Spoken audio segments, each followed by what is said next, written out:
warahmatullahi wabarakatuh.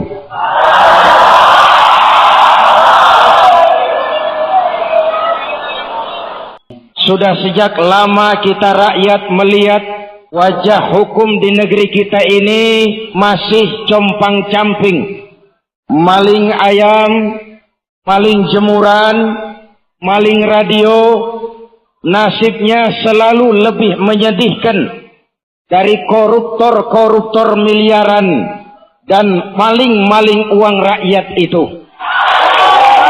Anak mantan presiden saja diproses lewat jalur hukum. Ini akan jadi satu kenyataan bahwa memang negara kita adalah negara hukum dan tidak ada yang kebal hukum di republik ini. Apalagi anak Pak Ku, anak Pak Camat, anak Pak Bupati, anak Pak Gubernur, anak menteri, tidak ada yang kebal hukum di republik ini. Walaupun kita tentu harus menyadari apa yang diingatkan oleh Al-Quran. La yajrimannakum syana'anu qawmin alla ta'dilu. Jangan kebencianmu kepada sekelompok orang menyebabkan kamu berlaku tidak adil. Tegakkan keadilan demi hukum, bukan untuk membalas dendam, bukan untuk memojokkan orang lain, tapi benar-benar untuk menegakkan keadilan di bumi pertiwi yang kita cintai ini. Sekarang ini semuanya mengandung pelajaran bagi kita. Pertama, bagi para penguasa, jangan main-main dengan kekuasaan. Dengan kekuasaan kita memang mudah cari uang, memanfaatkan kesulitan orang-orang yang sedang kepepet. Dengan kekuasaan kita memang mudah mencari teman dan pengikut. Tetapi kekuasaan adalah amanah, dan amanah akan dimintakan pertanggungan jawab di hadapan Allah Subhanahu wa ta'ala. Sebaliknya ini juga pelajaran bagi kita. Jangan mendukung orang dengan cara yang membahayakan orang yang kita dukung. Hadirin yang saya hormati, sehingga Nabi mengingatkan sebaik-baik umara adalah yang mendekati ulama. Sejelek-jelek ulama adalah yang mendekati umara. Kalau umara dekat dengan ulama, insya Allah niatnya baik. Betul? Tapi kalau ulama mendekati umara, jangan-jangan minta proyek. Jadi kelompok penjilat asal bapak seneng, akhirnya malah membahayakan orang yang kita dukung jadinya. Ini semua pelajaran buat kita bersama. Mudah-mudahan ke depan negara kita benar-benar menjadi negara hukum untuk kemaslahatan rakyat bersama. Hadirin, ada sebuah hadis. Rasulullah bersabda, Al-Qudatu salasatun. Hakim ada 3 macam. Berapa? Mudah-mudahan pidato ini didengar oleh Pak Hakim dan Pak Jaksa. Kata Nabi, hakim ada 3 macam. Berapa? Yang 1 surga, yang 2 neraka. Jadi lebih banyak yang ke nerakanya. Jelas? Yang pertama kata Nabi, ada hakim yang tahu tentang kebenaran, lalu dia melaksanakan hukum dengan kebenaran itu. Inilah hakim yang akan sampai ke surga. Dia tahu sesuatu itu benar, dia bela yang benar, dia menghukum dengan cara yang benar, apapun resikonya. Dia tidak takut diancam, dia tidak takut dikucilkan, dia tidak takut dipecat dari jabatannya, bahkan dia tidak takut kehilangan nyawa demi tegaknya kebenaran. Mudah-mudahan hakim model begini makin banyak di Indonesia. Amin. Kalau sekarang masih langka, sekarang masih langka. Tahu kebenaran, mengerti sesuatu itu benar, dan mau menghukum dengan yang benar, apapun resikonya, itu hakim yang akan sampai ke surga. Satu. Yang kedua, ada hakim yang mengerti sesuatu itu benar, tapi tidak mau menghukum dengan kebenaran, karena dapat uang, karena dapat suap, karena ada intervensi dari kekuasaan, karena ada janji karirnya mau naik, yang benar disalahkan, yang salah dibenarkan. Hakim model begini, neraka tempatnya. Hadirin hadirat, ma'asyiral muslimin yang berbahagia. Jenis hakim yang ketiga, ada hakim yang tidak tahu tentang kebenaran, lalu menghukum dalam ketidaktahuannya itu. Ini lebih celaka lagi. Akhirnya orang lain jadi kelinci percobaan hukum. Menghukum dalam kebodohan. Hakim jenis ini pun neraka tempatnya. Jadi yang kita harapkan yang ideal, para penegak hukum yang tahu sesuatu itu benar dan mau menghukum dengan kebenaran apapun resikonya. Oleh karena itu ini perlu keteladanan. Di zaman Rasul hukum berwibawa. Kenapa? Beliau menjadi contoh paling utama. Ana awwalu wajibin ala ma amartukum bih. Apapun yang aku perintahkan kepadamu, aku pelaksana pertamanya. Hukum berwibawa, perintah dilaksanakan tanpa ragu. Kenapa? Beliau selalu jadi sponsor. Kalau beliau mengajarkan saudara-saudara, rajin-rajinlah bersedekah. Rasulullah sendiri di rumahnya tidak ada uang menginap, walaupun besok tidak ada yang akan dimasak. Kalau beliau menganjurkan orang lain untuk beramal, putri kesayangannya Sayyidatuna Fatimah ditekankan, i'mali ya Fatimah, i'mali fa inni la ughni anki minallahi syai'a. Fatimah, beramal kau. Fatimah, salat. Fatimah, puasa. Fatimah, haji. Kalau kau tidak beramal Fatimah, aku ayahmu Rasulullah tidak akan sanggup membelamu di akhirat nanti. Putri kesayangan beliau. Tidak mentang-mentang putri kesayangan lalu, Fatimah kamu tidak sholat, tidak apa-apa, nanti di akhirat ada papi. Tidak. Beliau tegas. Kalau beliau bicara soal keadilan, beliau juga yang berkata, Walladhi nafsi biyadih, lau anna Fatimah binti Muhammadin sarakat, laqata'a Muhammadun yadaha. Demi Allah, andai kata Fatimah putri Muhammad mencuri, jangan orang lain, Muhammad sendiri yang akan memotong tangannya. Hukum berwibawa karena beliau menjadi contoh. Dan kita rakyat ini perlu keteladanan. Betul? Kalau koruptor bermiliar rupiah maling-maling uang rakyat itu dengan enak senyum lenggang, naik mobil mewah berdasi, merasa dirinya terhormat, sementara maling-maling teri yang mencuri cuma untuk sesuap nasi, yang mencuri cuma untuk menganjal perut, harus babak belur. Hadirin yang saya hormati, disitulah lukanya rasa keadilan. Saya mau cerita, mau dengar bagaimana proses keadilan ini. Di zaman Khalifah Umar bin Khattab yang diangkat menjadi gubernur di Mesir adalah Panglima Amr bin As. Amr bin As ini istananya besar, pakaiannya mewah, kemudian karyawan-karyawannya gagah, sampai kemudian yang membuat perasaannya tidak enak, di depan bangunan istananya itu ada gubuk reot milik orang Yahudi. Bayangkan itu. Akhirnya Amr bin As memanggil dinas tata kota. Mas, ke sini. Ada apa Pak Gubernur? Itu di depan istana saya ada gubuk reot milik orang Yahudi. Nggak enak dilihat. Di depan istana gubernur yang megah ada gubuk reot milik orang Yahudi lagi. Jadi bagaimana Pak Gubernur? Gusur saja. Ya tapi harus punya alasan yang kuat Pak Gubernur. Bilang saja itu kena planologi. Kita mau bangun masjid di situ. Atau panggil saja Yahudinya kemari. Dipanggillah si Yahudi menghadap Gubernur Amr bin As. Saudara Yahudi. Iya Pak Gubernur. Kamu tahu. Apa Pak Gubernur?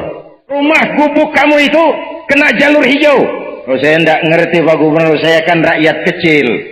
Makanya kalau mau bangun ngurus IMB. Kamu main bangun saja. Sudah. Itu saya mau bangun masjid di tanah situ. Gubuk kamu saya beli. Gak mau Pak Gubernur ah. Saya ganti rugi. Gak mau Pak. Kenapa?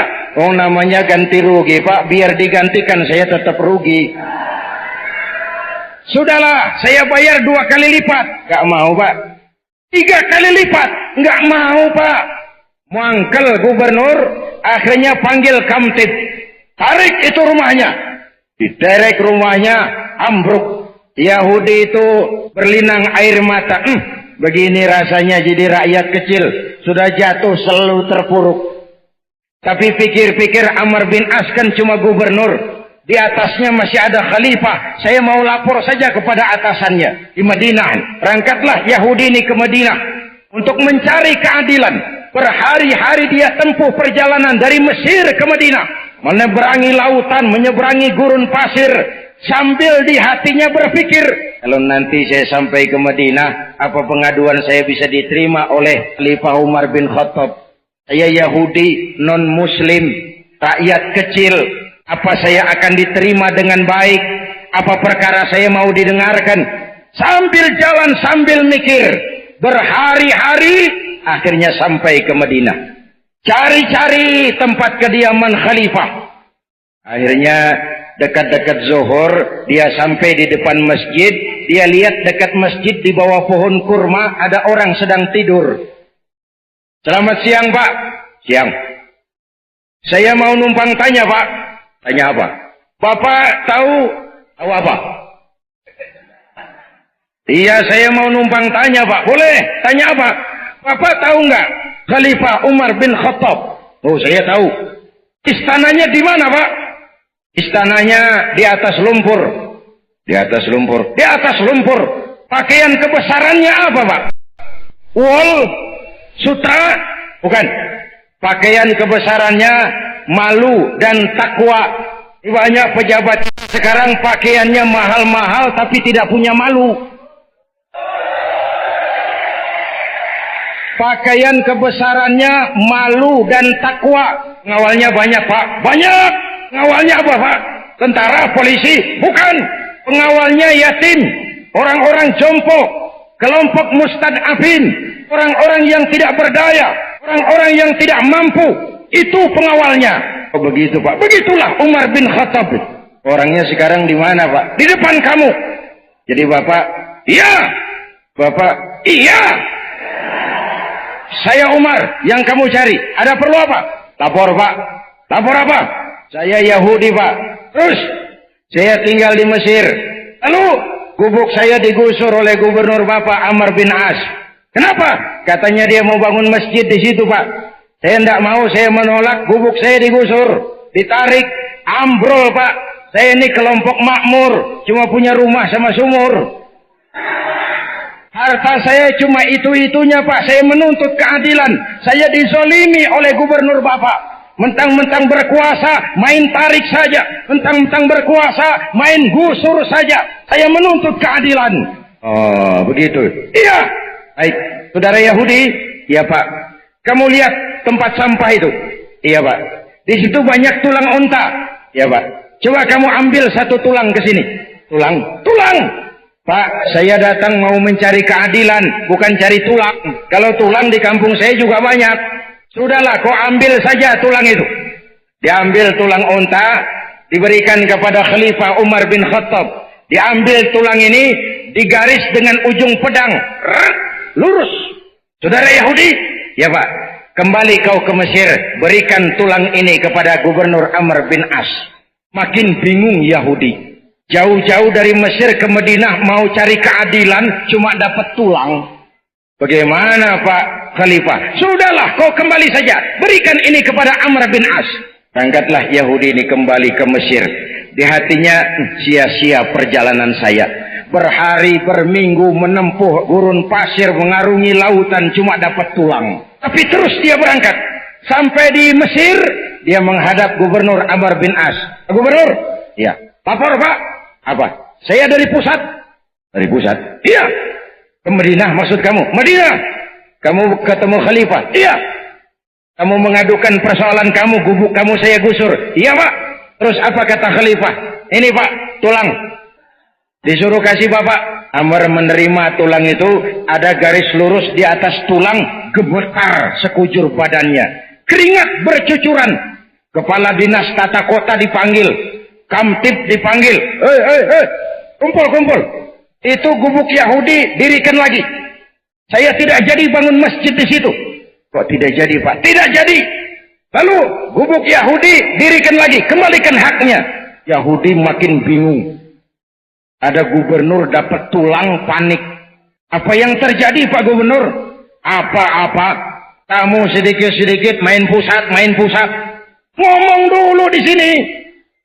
Tahu nggak kamu, saya dapat teguran keras dari Khalifah Umar bin Khattab. Seolah beliau berkata lewat tulang ini, hai Amr bin As, jangan mentang-mentang jadi gubernur ya, lalu bertindak seenakmu. Mumpung kau sedang berkuasa, berlaku adil dan luruslah kamu seperti lurusnya garis di atas tulang ini. Kalau kau tidak adil, kalau kau tidak lurus, nanti aku luruskan dengan pedangku. Siapa yang tidak gemetar ditegur kayak begitu? Kamu brengsek, main lapor.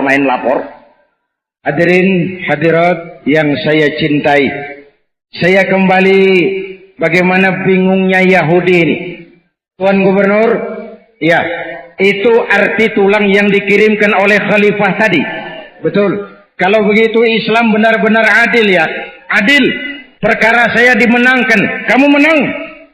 Padahal saya Yahudi kamu. Tapi perkara saya menang. Padahal saya menghadapi gubernur. Iya, kamu cuma rakyat biasa. Wah, Islam itu hebat dong. Kamu baru tahu. Pak Gubernur, kalau memang begitu, silakan gubuk saya itu dipakai saja untuk pembangunan masjid. Tanah-tanahnya saya wakafkan sudah. Terus, kamu tidak menuntut ganti rugi? Tidak. Bukan cuma sekedar itu Pak Gubernur. Mulai hari ini Bapak saksikan. Asyhadu an la ilaha illallah. Wa asyhadu anna Muhammadar Rasulullah. Yahudi masuk Islam karena melihat sistem dan nilai keadilan dalam Islam. Tidak pandang bulu. Yang benar tetap benar. Yang salah tetap salah. Walaupun dia Yahudi.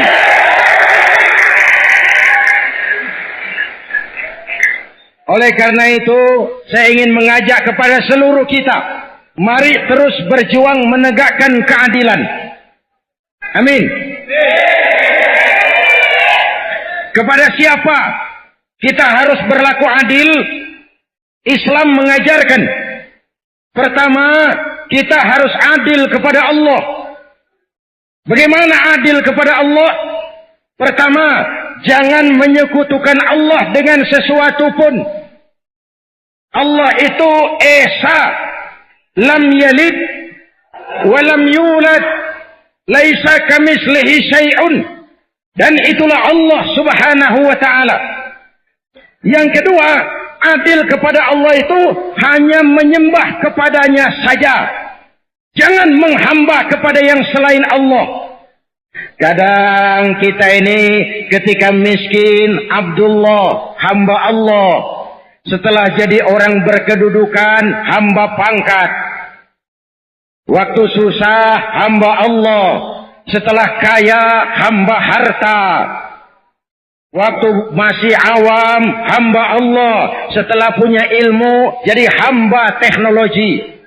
Kita tidak konsisten. Sekali kita menghamba kepada Allah, jangan lagi menghamba kepada yang selain Allah. Adil kepada Allah, mentauhidkannya dan tidak menyembah kecuali hanya kepadanya. Belum pernah nikmat Allah berhenti dalam hidup kita. Betul? Sejak kita bangun tidur sampai kita tidur kembali, bahkan tidur itu sendiri nikmat belum pernah berhenti. Terhadap nikmat yang jikalau kita akan menghitungnya, kita tidak akan pernah sanggup menghitungnya. Allah cuma minta syukuri nikmat itu. Kalau kamu syukuri, aku tambah. Kalau kamu ingkar, awas, azabku amat pedih. Kita sebuah negara subur, untayan Jamrud Katulistiwa, tapi dihantam oleh gelombang kesulitan begini besar. Oleh karena kita tidak pandai mensyukuri nikmat yang diberikan Allah Subhanahu. Ayo, jadi orang yang adil kepada Allah. Jangan menyekutukannya dan jangan menyembah kecuali hanya kepadanya. Satu. Yang kedua, adil kepada sesama manusia, baik dia muslim maupun non-muslim. Sebab watak Islam adalah rahmatan lil. Kalau besar, dia mampu melindungi yang kecil. Kalau kecil, dia mampu menjaga diri. Umat Islam adalah umat yang tidak pernah cari-cari musuh, tapi pantang lari kalau bertemu dengan musuh. Jelas? Kita umat yang cinta damai, maka kita harus buktikan bahwa umat Islam Indonesia mampu menjadi lem perekat untuk menjaga keutuhan bangsa dan negara yang kita cintai ini. Hadirin yang saya cintai, adil kepada sesama, baik muslim maupun non-muslim. Bahkan kalau bisa agama mengajarkan nilai tambah. Coba perhatikan, ada ayat wa jazaa'u sayyi'atin sayyi'atun misluha faman afa wa aslaha fa ajruhu 'ala Allah. Balasan suatu kejahatan adalah kejahatan yang setimpal. Tapi ya siapa yang memberi maaf dan mencari jalan damai, itu yang terbaik dan itu akan mendapat pahala. Jadi kalau saudara tidak salah, saudara ditempeleng, tempeleng lagi dia, sekeras dia menempeleng saudara. Itu adil. Tapi kalau saudara memberi maaf, saudara mencari jalan damai, itu yang lebih baik dan itu yang akan mendapat pahala. Disinilah nilai tambah. Sampai-sampai diajarkan dalam hadis lain, misalnya sil man qata'ak wa a'ti man haramak wa'fu amman zalamak. Bersilaturahmilah kau kepada orang-orang yang marah denganmu, berikan orang yang bakhil kepadamu, dan maafkan orang yang berlaku zalim terhadap dirimu. Di situ kita umat mencari nilai tambah di sisi Allah Subhanahu. Adil kepada sesama. Lalu yang ketiga, adil kepada diri sendiri. Mata ada haknya untuk tidur. Perut ada haknya untuk makan. Seluruh anggota badan ada haknya untuk beristirahat. Jadilah orang yang adil kepada diri kita sendiri. Kenapa? Allah menciptakan manusia ini fi ahsani takwim. Ayo bandingkan dengan semua makhluk yang pernah diciptakan Allah, manusia ini fi ahsani. Saudara pernah pesan? Pernah pesan? Punya potongan kayak sekarang pernah pesan? Enggak pernah. Kita semua terima jadi. Betul? Terima jadi saja komplit, sempurna. Alhamdulillah. Manusia diciptakan dalam bentuk yang terbaik. Tapi kadang-kadang ada orang yang tidak adil kepada dirinya sendiri. Dijerumuskannya dirinya ke lembah kehinaan. Ditenggelamkannya dirinya dalam mabuk, judi, zina, segala macam maksiat. Itu orang tidak adil kepada dirinya. Dibiarkan dirinya hancur. Fi ahsani takwim itu tidak lagi dimilikinya, tapi sudah kembali. Tsumma radadnahu asfala safilin. Dikembalikan ke tempat yang paling hina. Mari kita adil kepada diri sendiri. Jaga kemuliaan yang telah diberikan Allah kepada kita. Jaga kehormatan yang telah dikaruniakan Allah kepada kita. Jangan zalim kepada diri sendiri. Membiarkan diri kita hanyut dipermainkan setan. membiarkan diri kita tenggelam di meja judi, mabuk-mabukan, melakukan segala macam perbuatan maksiat, itu orang tidak adil kepada dirinya sendiri. Adil kepada Allah, adil kepada sesama, dan adil kepada diri kita sendiri. Dan pada akhirnya terciptalah masyarakat yang berkeadilan, baik adil di bidang politik, adil di bidang ekonomi, adil di bidang kebudayaan, dan seterusnya. Sehingga slogan masyarakat yang adil dalam kemakmuran dan makmur dalam keadilan bukan cuma sekedar sebuah slogan, tapi juga sebuah kenyataan yang dirasakan oleh seluruh kita lapisan masyarakat Indonesia. Amin. Mari kita Fatihah. Mudah-mudahan negara kita benar-benar menjadi negara di mana hukum sebagai panglima. Amin. Keadilan dirasakan oleh seluruh lapisan rakyat. Amin. Para hakim dan para penegak hukum di negara kita diberikan kekuatan untuk menegakkan yang benar dan menjauhi yang tidak benar. Sementara kita tetap menganut azas praduga tak bersalah. Kalau orang belum dinyatakan salah oleh pengadilan, dia harus dipandang sebagai tidak bersalah. Ala hadhihi niyyah wa ila hadratin nabi. Al-Fatihah. Bismillahirrahmanirrahim. Alhamdulillahirabbil alamin. Ar-Rahmanirrahim. Maliki yaumiddin. Iyyaka na'budu wa iyyaka nasta'in. Ihdinas siratal mustaqim. Siratal ladzina an'amta 'alaihim ghairil maghdubi 'alaihim waladdallin. Amin. Bismillahirrahmanirrahim. Alhamdulillahirabbil alamin. Allahumma shalli ala sayidina Muhammadin wa ala alihi wa sahbihi ajmain. Rabbana atina fid dunya hasanah wa fil akhirati hasanah wa qina adzabannar. Walhamdulillahirabbil alamin. Wassalamu